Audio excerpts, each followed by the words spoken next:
noches, hermanos en Cristo Jesús. Demos inicio con sumo gozo a este solemne culto de adoración, conmemorando la Navidad, hermanos.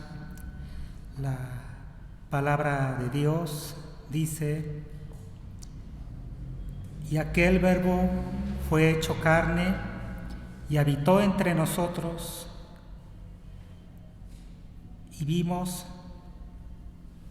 su gloria como del unigénito del Padre, lleno de gracia y de verdad.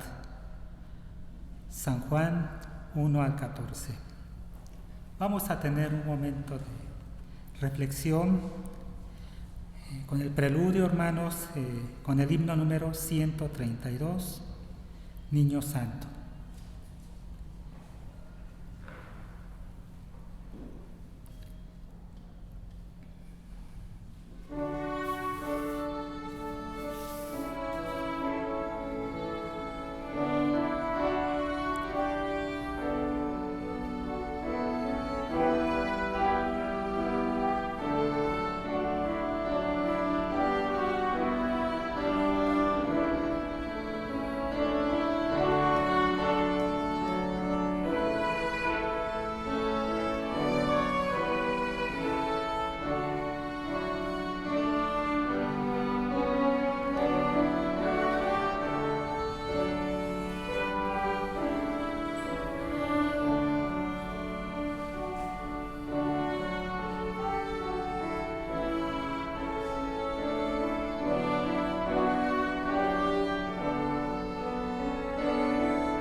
Llamamiento a la adoración, hermanos, lo encontramos en el Salmo 110. Vamos a dar lectura, hermanos, en concierto.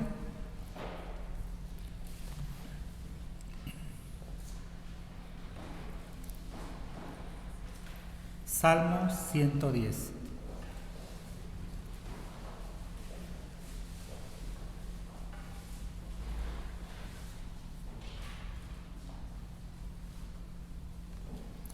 La palabra de Dios dice: Jehová dijo a mi Señor, siéntate a mi diestra hasta que ponga a tus enemigos por estrado de tus pies. Jehová enviará desde Sión la vara de tu poder. Domina en medio de tus enemigos. Tu pueblo se te ofrecerá voluntariamente en el día de tu poder, en la hermosura de la santidad desde el seno de la aurora. Tienes tú el rocío de tu juventud, juró Jehová, y no se arrepentirá. Tú eres sacerdote para siempre, según el orden de Melquisedec. El Señor está a tu diestra, quebrantará a los reyes en el día de su ira. Juzgará entre las naciones, las llenará de cadáveres, quebrantará las cabezas en muchas tierras. Del arroyo beberá en el camino, por lo cual levantará la cabeza. Amén. Es el momento de la oración de ofrecimiento, hermanos, puestos de pie. Señor y Padre nuestro, una vez más te damos gracias porque tus hijos aquí reunidos estamos prestos a alabar y glorificar tu santo y glorioso nombre. Gracias, Padre, por esta bendita oportunidad. Gracias porque en medio de estos tiempos difíciles tú nos permites estar alabando y glorificando tu nombre en esta tu casa de oración, Señor. Bendice, Padre, a nuestro pastor, a nuestro predicador, Padre, para que al momento de darnos la predicación sea conforme a tu voluntad, conforme a lo que tú quieres hacernos llegar a nuestros oídos, Señor, pero sobre todo que llevemos a la práctica todas las enseñanzas que adquirimos a través del alimento espiritual. Poniendo en tus manos todo esto, en el bendito y glorioso nombre de nuestro Señor y Salvador Jesucristo. Amén. Vamos a alabar a nuestro Dios con el himno 123. Gozo del mundo es el Señor. Himno 123.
Hermanos, la lectura devocional la encontramos en la carta del apóstol San Pablo a los Filipenses, capítulo 2, versículos 1 al 11.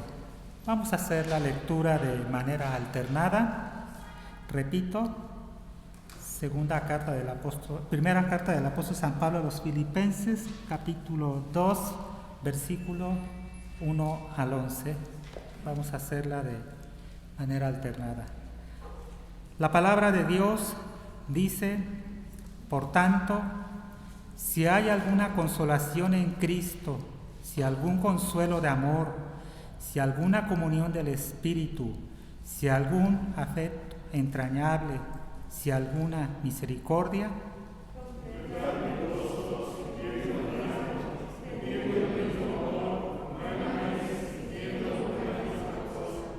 nada hagáis por contienda o por vanagloria, antes bien, con humildad, estimando cada uno a los demás como superiores a él mismo.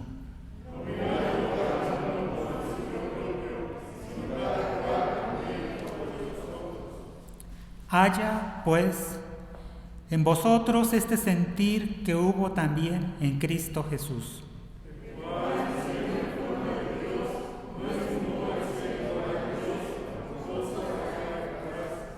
sino que se despojó a sí mismo, tomando forma de siervo, hecho semejante a los hombres.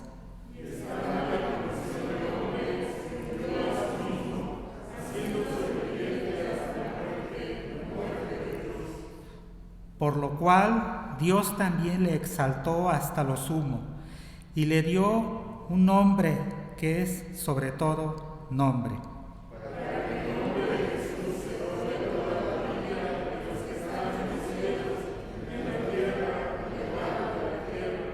Y toda lengua confiese que Jesucristo es el Señor, para gloria de Dios Padre. Amén. Vamos a continuación, hermanos, con la oración de intercesión a cargo nuestro pastor, el presbítero Jesús Vallarta Jiménez. Tomen su lugar, hermanos, por favor, un momentito. Vamos a orar al Señor por las necesidades que tenemos, por los agradecimientos al Señor y también por el día de hoy que el Señor nos está permitiendo reunirnos como hermanos, como iglesia, para recordar este día importante para nosotros. Vamos a orar por los enfermos, por la economía y por la iglesia en general. Si gusta usted apoyar la oración, lo puede hacer de la forma como guste, en la posición que guste, sentado, de rodillas, de pie, como guste usted. Vamos a orar, hermano. Señor, muchas gracias te damos, gracias en esta tarde porque nos permites reunirnos. Te pedimos perdón, Señor, por cada una de las faltas que hemos cometido en nuestra mente, en nuestros actos, en las intenciones que tenemos, Señor, y te pedimos que solamente tu sangre sea la que nos limpie en cada instante. Y te rogamos asimismo también, Señor, que tú intercedas por la iglesia, Señor, por cada una de las familias.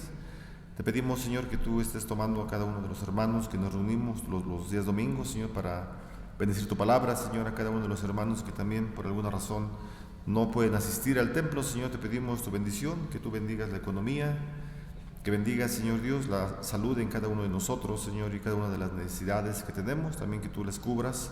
Y te damos las gracias también porque seguramente en todo este tiempo que tenemos, Señor, de vida, tú nos has bendecido en cada momento. Te agradecemos porque nos permites la salud a los que la tenemos, Señor, porque nos permites el trabajo también a quien tenemos uno, Señor. Y te pedimos también, Señor, por nuestros familiares, que tú les bendigas en cada momento, Señor. A los que tienen a sus padres, Señor, también te pedimos tu bendición para cada uno de ellos, Señor. Es una gracia el que puedan estar, Señor, cerca de sus padres, Señor, y te pedimos que tú les ayudes siempre a cumplir este mandato, Señor, que es honrar a los padres en todo momento, Señor. También te agradecemos por los que pues estamos, Señor, sin un familiar que quizá nos haya faltado, haya partido a tu presencia, Señor. Te agradecemos también por eso, porque en tus tiempos tú llamas a cada una de las personas, Señor, a tu lado, y por eso es que te agradecemos también, porque quizá en este día, en la cena que tengamos, Señor, quizá estén algunas sillas vacías, algunos asientos que pues hace un año quizá estaban compartiendo con nosotros, y te pedimos fortaleza para cada una de las familias que han pasado una pérdida, Señor, en estos tiempos y que aún todavía están frescas las heridas. Te pedimos que tú les bendigas, Señor, que siempre nos traigas a la memoria, Señor, el que tú eres bueno con nosotros y tus mandatos se cumplen, Señor, tus decretos se cumplen en los tiempos que tú así lo designas, Señor. Por eso es que te pedimos en el día de hoy, Señor, que es especial para nosotros, que nos ayudes también, Padre, a poder hablar, Señor, de tu palabra a aquellas personas que no te conocen, Señor. Y te agradecemos porque nos das esta oportunidad de estar en este día en el templo, Señor, para bendecir tu nombre, Señor. Gracias porque la iglesia Getsemaní, Señor, siempre ha sido bendecida, Señor, a través de ti, Señor, por tu palabra. Y te pedimos que siempre tu palabra esté en este púlpito, Señor, que nunca se deje de predicar y que las familias también sean siempre bendecidas, Señor, por tu Espíritu Santo. Te damos las gracias, Señor, y te pedimos fortaleza para cada uno de nosotros como familias en Cristo. Te lo agradecemos, Señor, porque nos das esta oportunidad de abrir nuestros labios y orar también en el pensamiento y darte las gracias a ti, que eres un Dios poderoso, Señor. Te lo agradecemos en el nombre de Jesucristo, nuestro Salvador. Amén. Pueden sentarse, hermanos.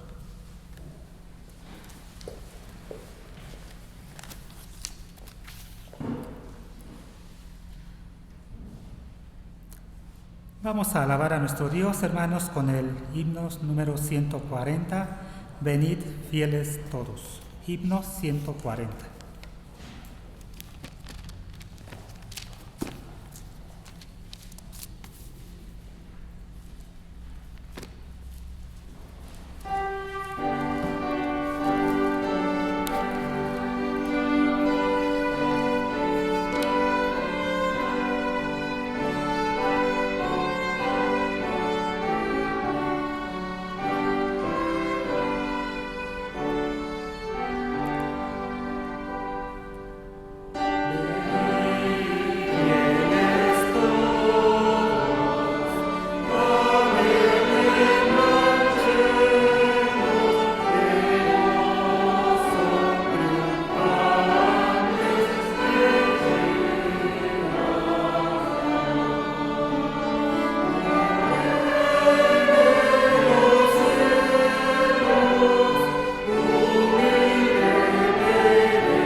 Hermanos, es el momento del ofertorio. En lo que damos los avisos, vamos a hacer la oración. Puestos de pie, hermanos.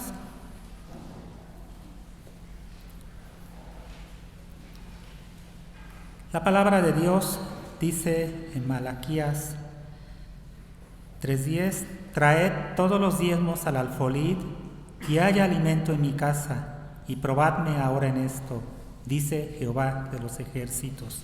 Si no, os abriré las ventanas de los cielos y derramaré sobre vosotros bendición hasta que sobreabunde. Pueden pasar, hermanos.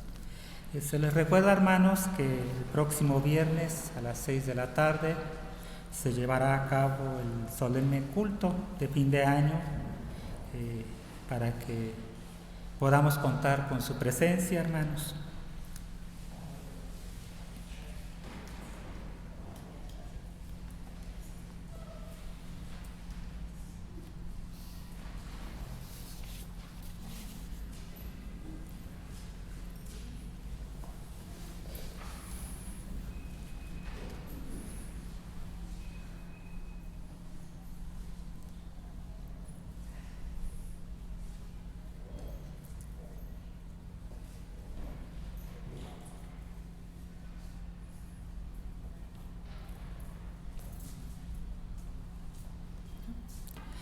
Puestos de pie, hermanos, vamos a ver. Señor y Padre nuestro, te damos gracias porque tus hijos aquí reunidos han ofrendido un poco de lo mucho que tú nos das, Señor. Bendice estos dineros, bendice al dador alegre, pero sobre todo bendice al hermano que por alguna causa ajena a su voluntad no pudo ofrendarte el día de hoy, Señor. Asimismo, bendice al administrador de estas ofrendas. Todo esto lo ponemos en tus benditas plantas, en el nombre de nuestro Señor y Salvador Jesucristo. Amén. Es el momento, hermanos, de la lectura bíblica base del tema del día de hoy, la cual encontramos en el Santo Evangelio según San Mateo, capítulo 2, versículos 1 al 12.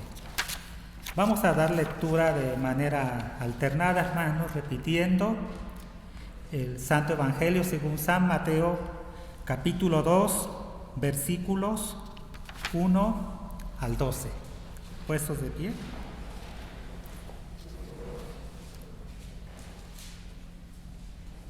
La visita de los magos. La palabra de Dios dice: cuando Jesús nació en Belén de Judá, en días del rey Herodes, vinieron del oriente a Jerusalén unos magos.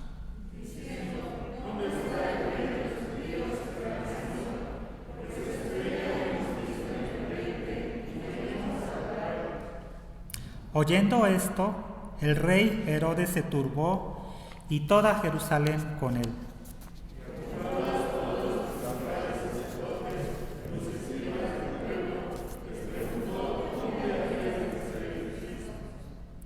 Ellos le dijeron: en Belén de Judea, porque así está escrito por el profeta.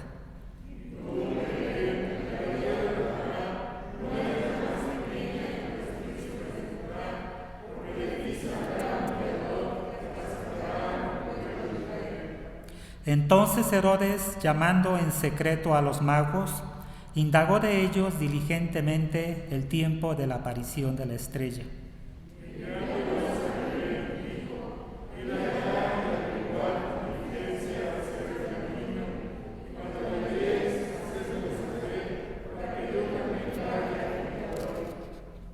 Ellos, habiendo oído al rey, se fueron, y he aquí la estrella que había visto en el oriente iba delante de ellos, hasta que llegando se detuvo sobre donde estaba el niño.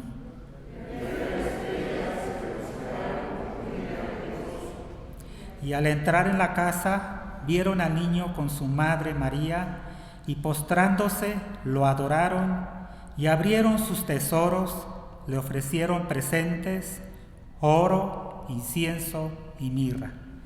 pero siendo avisados por revelación en sueños que no volviesen a Herodes, regresaron a su tierra por otro camino. Amén. Es el momento, hermanos, de escuchar el mensaje del día de hoy, que se titula Los alejados son acercados a Dios. Nuestro pastor, el presbítero Jesús Vallarta Jiménez, dará el tema. Bueno, así en su lugar voy a hacer una oración para empezar con el estudio, con el tema. Señor, te damos gracias, te pedimos por tu palabra, Señor, que la bendigas a nuestra vida, que tu Espíritu Santo siempre nos hable, Señor, a través de tu palabra, Señor, y también de los predicadores que en el púlpito y en las calles, Señor, hablan del Evangelio. Te pedimos que tú nos abras el corazón para que seamos sensibles, Señor, al Evangelio y que también lo pongamos en práctica, lo que tú nos hablas. En el nombre de Jesús lo pedimos y te damos gracias. Amén. Bueno, estamos en el día del nacimiento del Señor Jesús, ¿verdad? Un tema importante para toda la iglesia, para todo el mundo, ¿verdad? No solamente para la iglesia, para todo el mundo, pero principalmente para los cristianos es importante que pues recordemos este día para nosotros, pues tiene mucha relevancia, ¿verdad? Para nuestra vida, pues solamente en los decretos del Señor, de Dios, en los tiempos precisos es cuando se cumplen y se llevan a cabo todas aquellas cosas que el Señor ya había estipulado desde antes de la creación del mundo, y en este caso el nacimiento de Jesús fue también algo que el Señor decretó en los tiempos que Él así lo designó. Y vemos la historia, ¿verdad? Ya leímos el texto, conocemos la historia, y vemos entonces a un hombre que intenta desviar o detener los decretos del Señor, a Herodes, ¿verdad? Él intenta que a través de una visita que él quiere hacer, asesinar a Jesús. Más adelante él manda matar a niños de la edad del Señor Jesús para que esté seguro que no haya alguien que le pueda hacer ruido, ¿verdad?, en su reinado. Y bueno, estos hombres, los magos, como lo traduce la Biblia, en el original es la palabra magoi, es parecida, ¿verdad?, a magos, es la palabra magoi, y con i latina al final, y lo que significa son sabios. O sea, estos hombres eran sabios en el lenguaje de Mateo, en el que él escribió su evangelio, pone esta palabra, ¿verdad?, magoi, sabios. Y pues eran unos astrólogos sabios, eran considerados hombres de ciencia en este tiempo. No, bueno, que Mateo está incluyendo a estos hombres y habla muy bien de ellos, claro, de los magos o de los magoi. De ninguna forma, ¿verdad?, Mateo acepta la astrología como un sistema por el cual el hombre puede regir su vida, ¿no? Sino solamente él los pone en su evangelio porque son hombres que estaban alejados de la presencia del Señor y ahora ellos buscan a Jesús. El Señor los ha guiado a través de muchas formas y pues ellos llegan a la presencia del Señor para adorarle, ¿verdad? Al nacimiento de Jesús, que hoy se festeja, se le conoce también como la Epifanía de Jesús. Una epifanía es una aparición o una manifestación, ¿verdad? Hay varias epifanías en la Escritura. Por ejemplo, cuando el Señor visita a Abraham a través de unos ángeles, es una epifanía, ¿verdad? Cuando el Señor llama a Moisés en el monte, cuando está en la zarza ardiendo, también es una forma de manifestación, es una epifanía, ¿verdad? Bueno, esta epifanía, esta manifestación o aparición de Dios o de Jesús es algo que trasciende muchas vidas, ¿verdad?, que ha trascendido muchas vidas. Y así que esta epifanía, ¿verdad?, que estamos viendo, marca la primera manifestación de Jesús a los gentiles. Esto es muy importante. Los gentiles, lo sabemos, ¿verdad?, pero solamente para que lo recordemos, los gentiles eran aquellas personas, aquellos hombres que no habían nacido en el pueblo judío, en Israel, que no eran israelitas, que no eran judíos. Entonces se les consideraba como gentiles, ¿verdad? Y entonces este nacimiento de Jesús, la manifestación de Jesús, la epifanía del Señor Jesús, tiene mucho que ver con los gentiles, pues es la primera manifestación que pues tenemos registrada, ¿verdad?, en la historia, hablando del Nuevo Testamento, obviamente. Y entonces la iglesia cristiana recuerda entonces el día en que los magos, en que los sabios, en que los magoi adoraron a Jesús por su aparición por vez primera en el mundo. Mateo, en su evangelio, él es el primer auditorio que tiene Mateo, o el primer auditorio que él está pensando es en el pueblo judío, en los judíos. Es decir, el evangelio, cada uno de los evangelios tiene un destinatario, ¿verdad? Mateo es un evangelio que es destinado a los judíos, especialmente a los judíos. Entonces, Mateo es muy judío.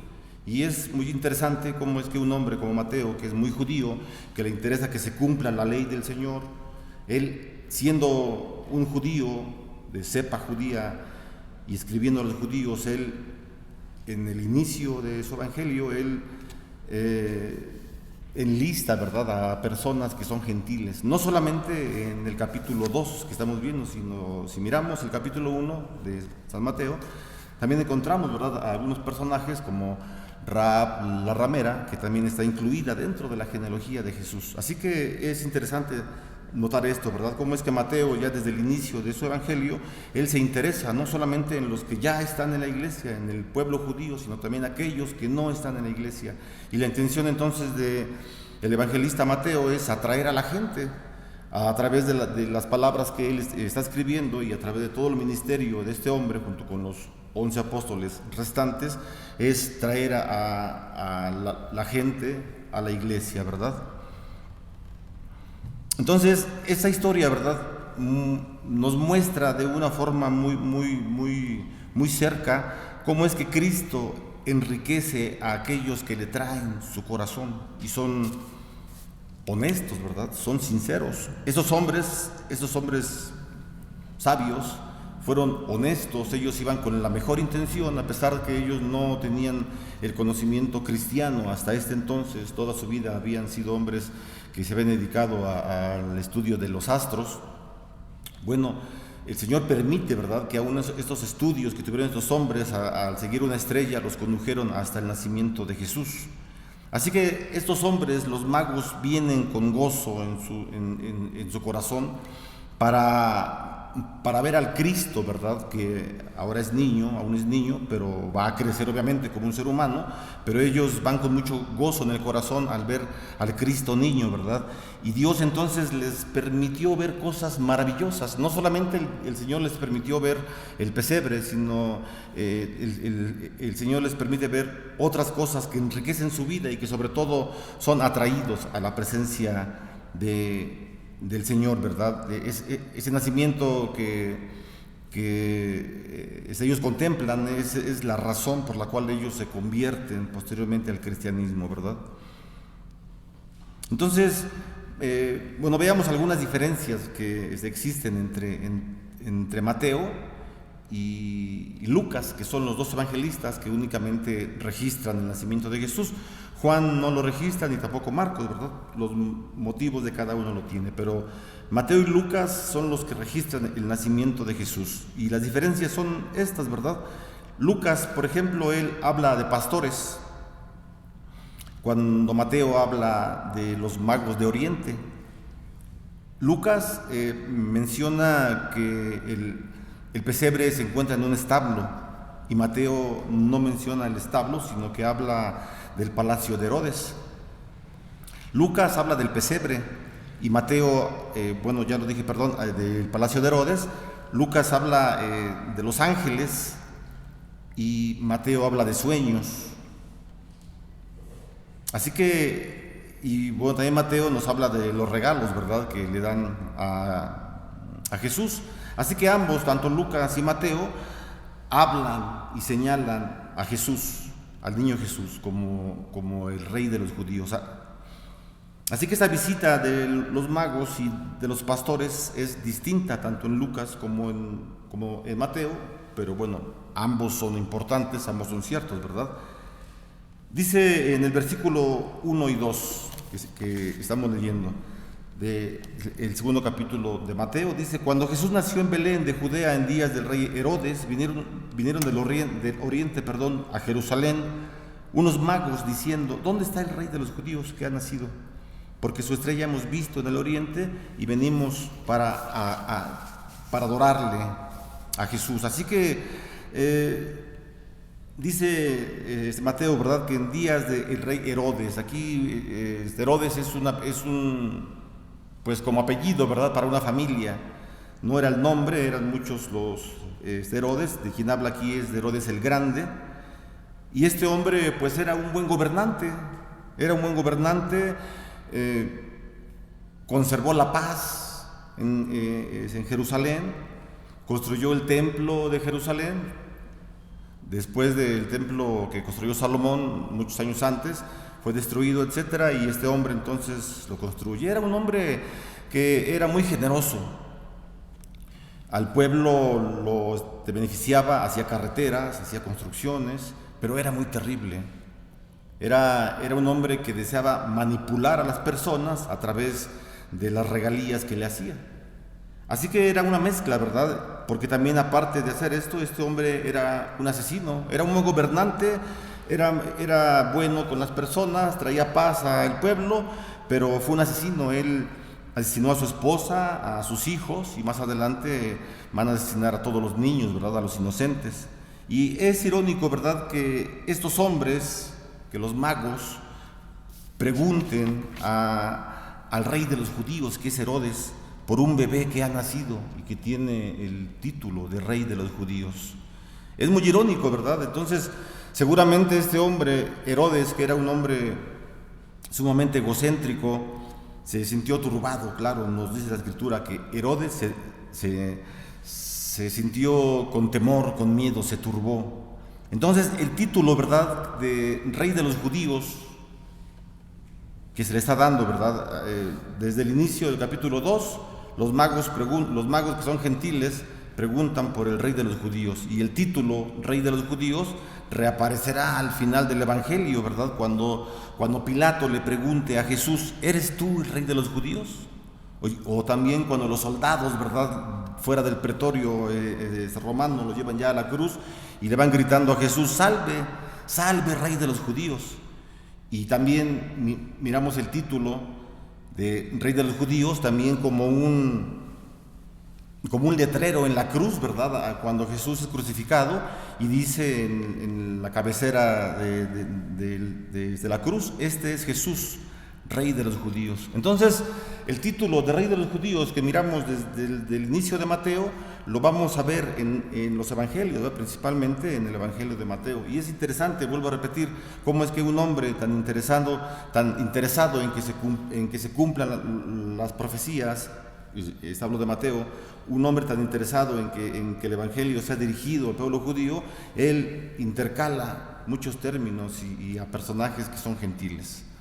Nos habla esto, ¿verdad?, y nos está dejando ver que más adelante, por ejemplo, el apóstol Pablo también escribe, ¿verdad?, que con el sacrificio de Jesús, con el nacimiento, con el ministerio de Jesús, él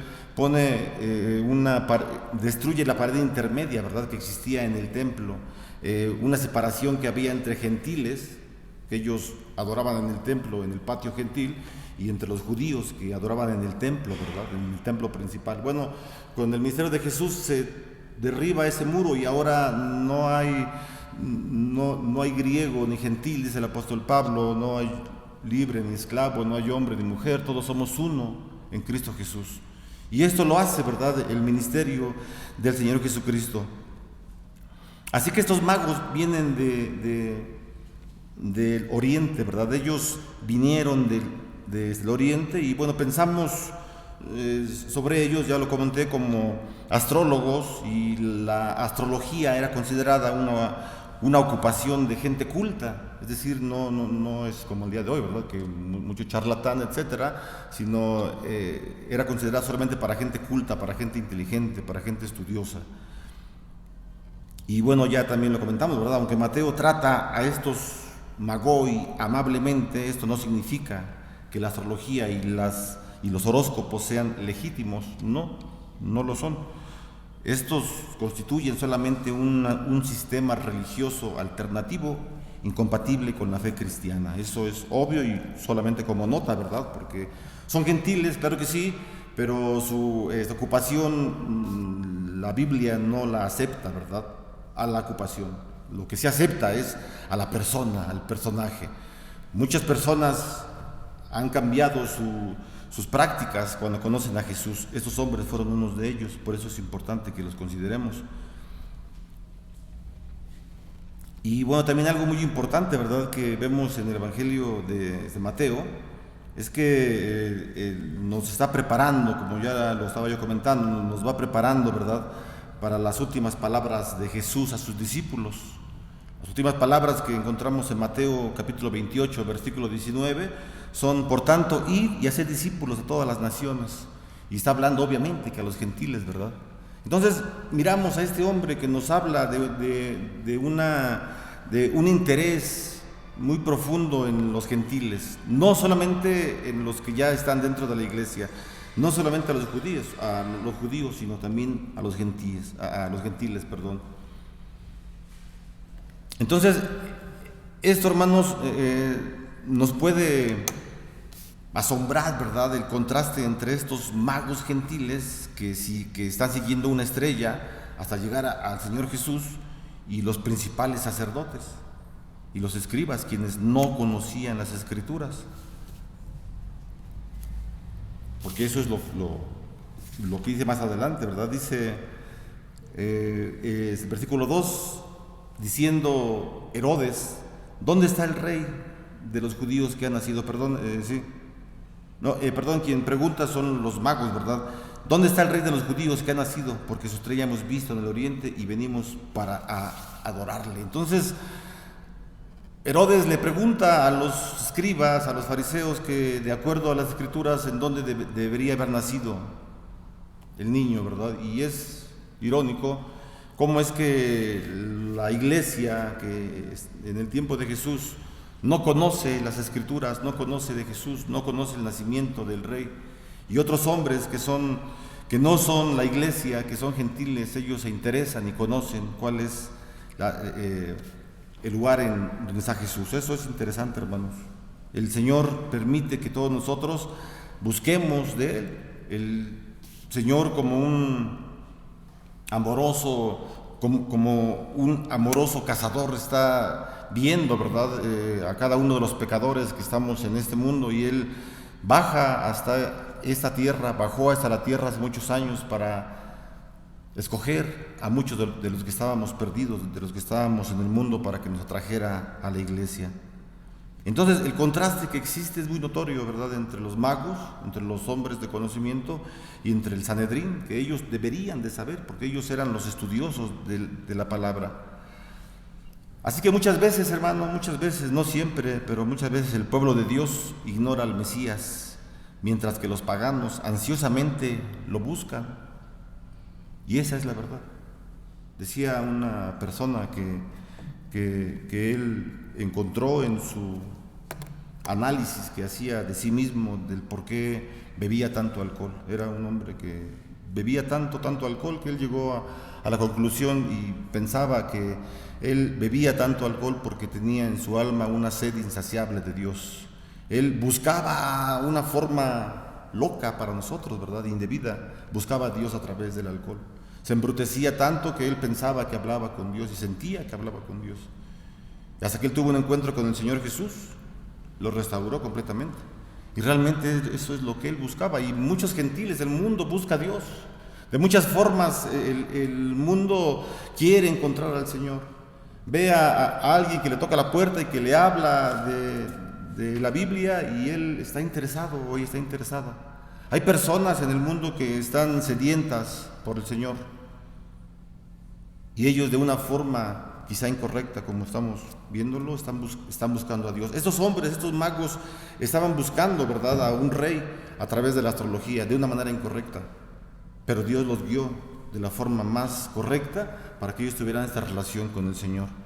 Y es precisamente esto es lo que necesitamos, ¿verdad?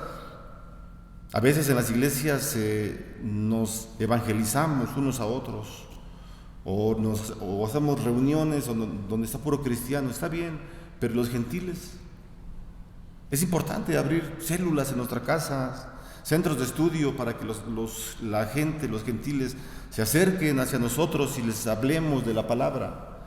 Nosotros estamos preparados, conocemos del Evangelio, para que hablemos de él, del Evangelio, a aquellos que están alejados del Señor, para que el Señor los acerque, como acercó a estos hombres al pesebre, al nacimiento de Jesús. Así que Mateo tratará favorablemente, ¿verdad?, al centurión romano en su Evangelio. Ustedes conocen el Evangelio, ¿verdad? También Mateo tratará también de una manera muy favorable a la mujer cananea, cuando toque el punto de la mujer cananea. Habló de Rahab la ramera, ya lo comentamos. Todos ellos son gentiles y están inmersos en el Evangelio de Mateo, porque a este hombre le interesa no solamente estar haciendo la unidad con su iglesia, que es importante, ¿verdad? No solamente estar con sus hermanos en Cristo, que es muy importante y necesario, claro que sí, pero a Mateo le interesa también la gente que no conoce del Señor. Y él tiene el deseo de predicar el Evangelio. Por eso el Espíritu Santo habla a través de este hombre y le dice las palabras al final, son palabras de Jesús.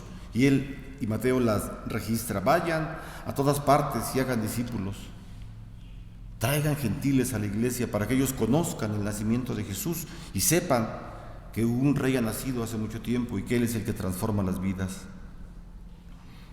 Mateo entonces, con los escritos y con lo que estamos analizando, deja claro que las barreras raciales no existen entre Dios y el hombre. Eso es importante, hermanos. Las barreras raciales no existen dentro de Dios y el hombre. Obviamente tampoco dentro del hombre con el hombre, ¿verdad? Como Pablo lo menciona, ¿verdad? Porque Él es nuestra paz. Son palabras del apóstol Pablo en Efesios capítulo 2, versículo 14.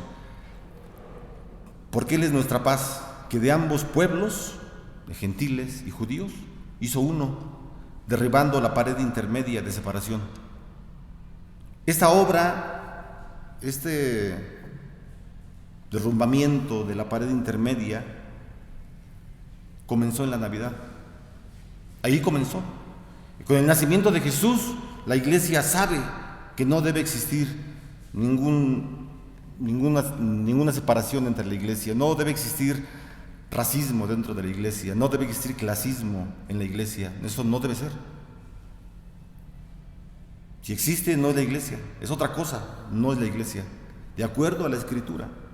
Y esto entonces nos hace pensar, hermanos, seguramente nosotros en otras circunstancias no nos hubiéramos conocido, en una empresa, en una escuela, quizá no nos hubiéramos conocido en la misma colonia, posiblemente no, pero en la iglesia sí. Y aquí nos unimos todos.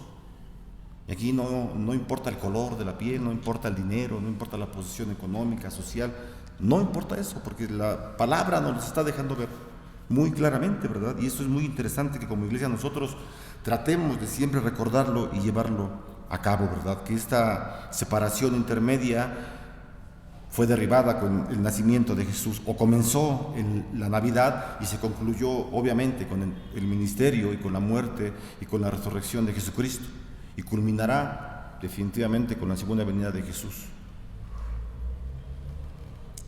Entonces, hermanos, la Epifanía que estamos viendo, la aparición, la manifestación de Jesús, nos desafía a considerar a todos aquellos que llamamos indignos para que la iglesia los pueda alcanzar en amor a Cristo.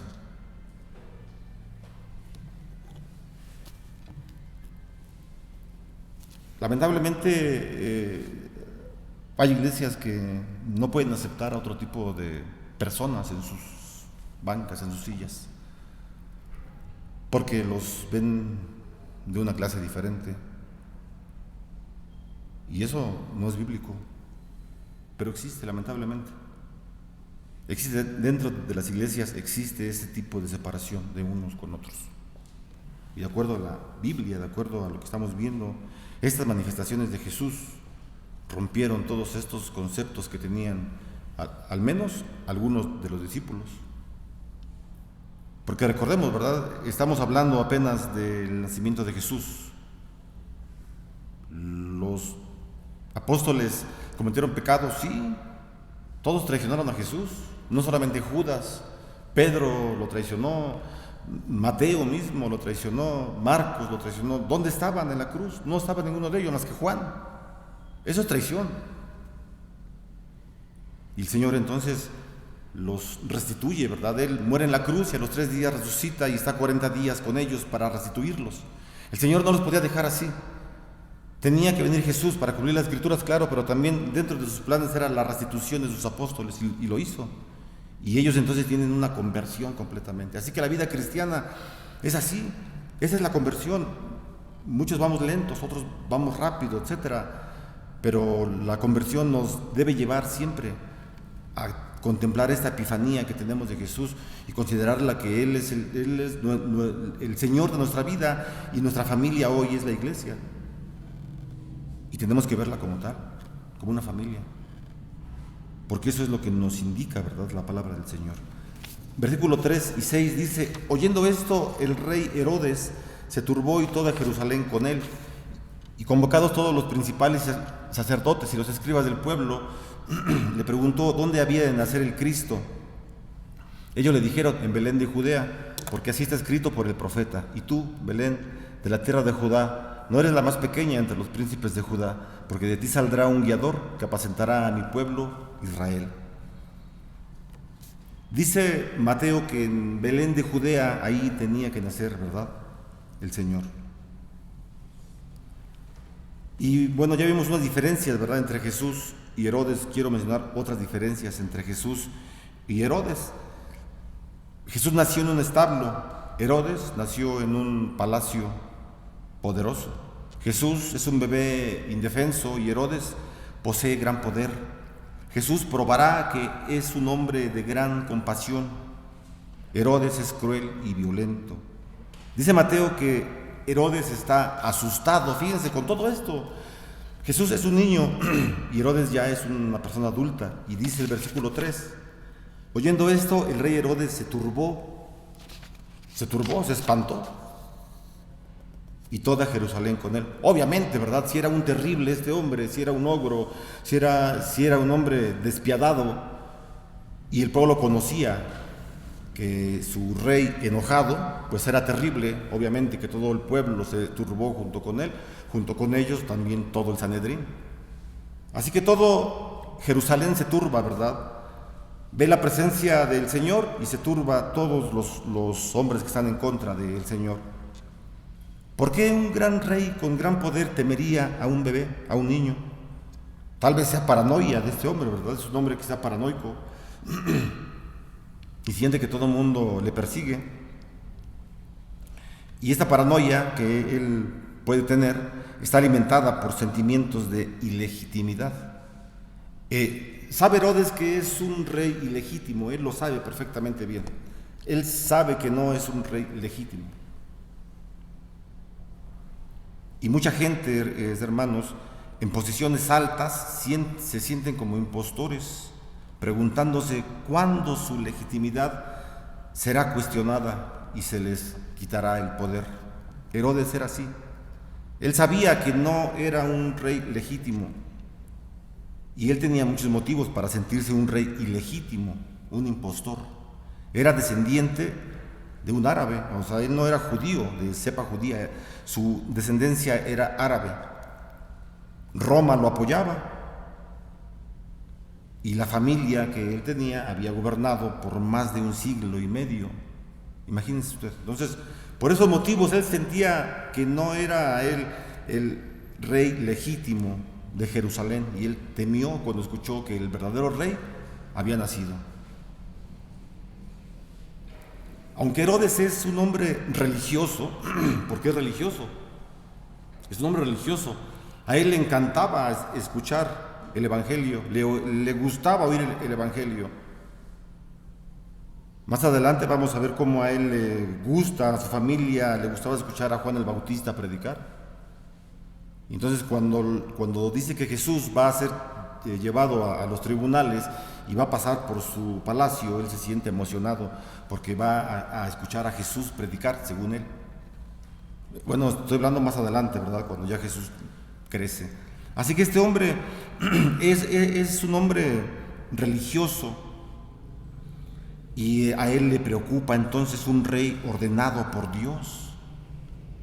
A este hombre que está en el poder, que es ilegítimo, le preocupa un rey que es ordenado por Dios, no por los hombres, como él. Por eso teme, por eso tiene miedo, porque el Señor Jesús es el rey legítimo, ¿verdad? Y él lo sabe, él sabe perfectamente esto. Así que en el comentario de Mateo, del Evangelio de Mateo, que dice, y toda Jerusalén se asustó junto con Herodes, es interesante, ¿verdad? Porque esos versículos vemos que Mateo está reuniendo a la gente que servirá como los opositores de Jesús en toda su vida. Es decir, toda la gente que se turbó junto con Herodes fueron los opositores de Jesús, fueron los que más adelante primero lo recibieron con Hosana a las alturas, Señor, y en la entrada triunfal, y más tarde están gritando en contra de él, crucifícale a Pilato.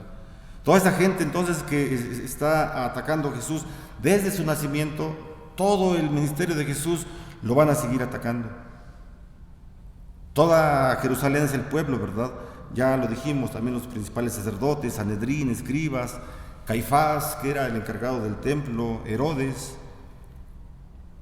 Y entonces la pregunta que hace el rey Herodes es, ¿dónde había de nacer el Cristo? Y la respuesta es en Belén de Judea, 7 kilómetros al sur de Jerusalén. Belén es un pueblo muy pequeño, o era un pueblo pequeño en los tiempos bíblicos, un lugar bajo. Era un lugar apropiado para el nacimiento de Jesús. Era un lugar apropiado para el nacimiento de un rey humilde, del verdadero rey. Y a pesar de ser un pueblo pequeño, casi insignificante, es un pueblo con mucho orgullo, ¿verdad? Él vio nacer al más grande de los reyes, al rey David. Así que a Mateo también le interesa que se cumplan las escrituras, ¿verdad? Dice en el versículo 7 y 8, entonces Herodes, llamando en secreto a los magos, indagó de ellos diligentemente el tiempo de la aparición de la estrella, y enviándolos a Belén dijo, id allá y averiguad con diligencia acerca del niño, y cuando le halléis, hacedmelo saber, para que yo también vaya y le adore. Entonces este hombre pretende engañar, ¿verdad? Pero el Señor, bueno, sabemos qué es lo que ocurre, no permite que pase esto, no permite que Herodes trate de cambiar los decretos del Señor. Esa es la intención, ¿verdad?, que tiene Herodes. Él dice, háganmelo saber, yo voy a ir para allá para adorarle, pero la intención de él es asesinarlo. Y no hay nada, ¿verdad?, absolutamente ningún rey ha habido en toda la historia que haya cambiado los decretos del Señor. Nadie. Dicen los versículos del 9 al 11 que los reyes le ofrecieron algunos dones, ¿verdad? Seguían por la estrella, ya lo comentamos, y los magos entonces se arrodillan ante Jesús, quizá anticipando, ¿verdad?, el texto que ya leímos al principio de Filipenses capítulo 2, versículos 10 al 11, que dice que toda rodilla y toda lengua confesará que Jesús es el Señor. Estos hombres, estos magos, están quizá adelantándose a lo que va a ocurrir. Filipenses capítulo 2 todavía no ocurre. Va a ocurrir cuando venga Jesús por segunda vez, y toda rodilla y toda lengua confesará que Jesús es el Señor. Y estos hombres son un adelanto, son son las primicias de todos estos hombres que lo van a hacer más adelante. Y qué interesante que Mateo nos deja ver esta unión entre gentiles y entre judíos. Los presentes son importantes, ¿verdad? Lo conocemos, el oro era un regalo exclusivo para un rey. También el incienso era exclusivo para los sacerdotes. En Éxodo capítulo 30, versículo 34, nos lo menciona, ¿verdad?, que el sacerdote quemaba incienso en la presencia del Señor. Y bueno, la mirra también era un aceite para ungir. Más adelante vemos también en la muerte de Jesús cómo es que Nicodemo lleva también mirra para ungir el cuerpo de Jesús. Y bueno, también estos regalos piensa, ¿verdad?, que pudieron ayudar para los gastos que luego hicieron, donde estaban estos hombres, fueron a Egipto, regresaron, y la providencia de Dios también se manifiesta, y quizá estos regalos sirvieron para eso, ¿verdad? Para los gastos que tuvieron que hacer en el peregrinaje. Finalmente dice el versículo número 12: pero siendo avisados por revelación en sueños que no volvieran a Herodes, los magos, regresaron a su tierra por otro camino, dice la Escritura, por otro camino. Así que Herodes, ya lo dijimos, no puede cambiar los decretos divinos. El rey había nacido, Jesús, el rey, el Mesías prometido desde Génesis capítulo 3, venía a dar este cumplimiento. No solamente Génesis, muchas profecías, tiene el cumplimiento en el nacimiento de Jesús. El rey había nacido. Y los Herodes de este mundo, hermanos, tampoco son competencia para Dios. Tampoco pueden cambiar los decretos del Señor. Nadie. Dios ilumina a estos hombres, a los magos. El Espíritu Santo los ilumina, y dice la Escritura que huyen de Herodes por otro camino. Y la palabra camino es interesante, ¿verdad? En el original que se escribió el Evangelio de Mateo es la palabra jodos, con H, H-O-D-O-S. Jodos lo que significa es camino, ¿verdad? Y Mateo lo va a mencionar en el capítulo 7, versículo 13 y 14, cuando él habla acerca del camino angosto. Y también en el capítulo 21 de Mateo, versículo 32, también Mateo lo va a mencionar como camino de justicia. Así que miren cómo Mateo dice aquí en el capítulo 2 de los magos que se fueron por otro camino, y el significado de camino, o lo que tiene que ver camino, es con el camino angosto y con el camino de justicia.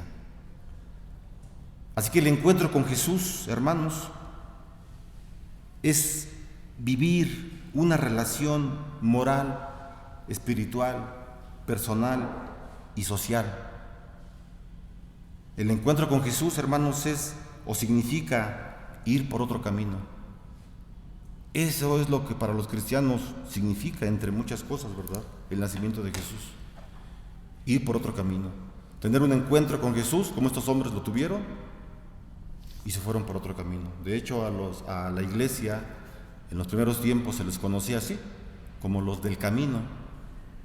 Los del camino. Y nosotros somos los del camino.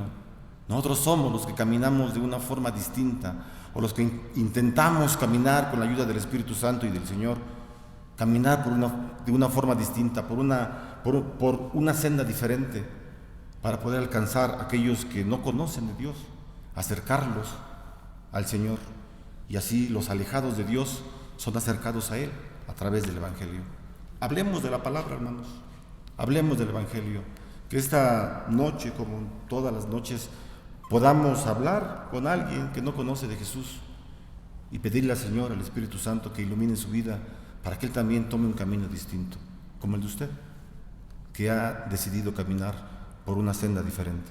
Vamos a orar, hermanos, al Señor. Señor, muchas gracias te damos, gracias por tu palabra, Señor. Oramos a ti, Padre, para que en nuestro camino, Señor, siempre nos guíe tu luz, tu palabra. Ciertamente, Señor, lámpara es a nuestros pies tu palabra, Señor, y lumbrera nuestro camino. Ayúdanos, Señor, que este nacimiento del Señor Jesús transforme siempre nuestras vidas, Señor, y que también pueda acercar a aquellos que están alejados de ti. Seguramente en estas mesas, Señor, de la Navidad, el día de hoy habrá mucha gente alegre, Señor, que te recuerda cómo tú naciste, pero quizás no te sigue, no cree en tu Evangelio, Señor, y es muy paradójico. Pero tú nos pides a nosotros que vayamos a todas partes a hablar del Evangelio, para que aquellos que están alejados sean acercados por tu Espíritu Santo. Ayúdanos, Señor, a hablar el Evangelio, ayúdanos a seguir creyendo en tu palabra, y sobre todo, Señor, a continuar en el camino que tú has permitido que andemos. Te lo pedimos y te damos gracias en el nombre de Jesús, nuestro Salvador. Hermano, reciba la bendición del Señor, que la gracia del Señor Jesucristo, el amor de Dios y la comunión con su Espíritu Santo sean hoy y siempre con cada uno de ustedes y sus familias. Amén. Feliz Navidad, hermanos.